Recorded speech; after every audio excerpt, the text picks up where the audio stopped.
তো বন্ধুরা, তোমরা কেমন আছো? আশা করি সবাই ভালো আছো। তো আমি ভালোই আছি। মানে ছোট একটা সমস্যা, আমি দুটো কানের দুল পরেছিলাম, মানে আজকে একটু বড়ই হয়ে গেছে।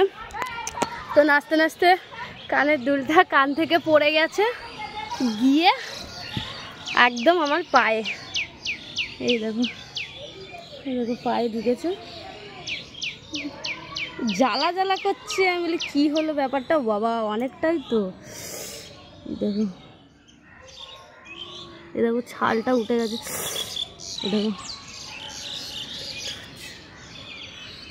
ছোট একটুকুনো, যাই হোক তার জন্য জ্বালা করছে, নাচতে সমস্যা হচ্ছে। এখনো অনেক ভিডিও বাকি আছে। আর জল তেষ্টা পেয়েছে। তো বন্ধুরা, ভিডিওগুলো প্লিজ তোমরা দেখো, ভালো লাগলে লাইক করো। আর কি বলবো, এইটাই ছোট্ট একটা ভিডিও শেয়ার করার ছিল। তো তোমরা ভালো থেকো, সুস্থ থেকো, টাটা। আর আমার ভিডিও কেমন লাগে অবশ্যই কিন্তু কমেন্ট করে বলবে। অতটা ভালো নাচতে পারি না, তাও নিজে নিজে যা পারি। তো ভালো থেকো।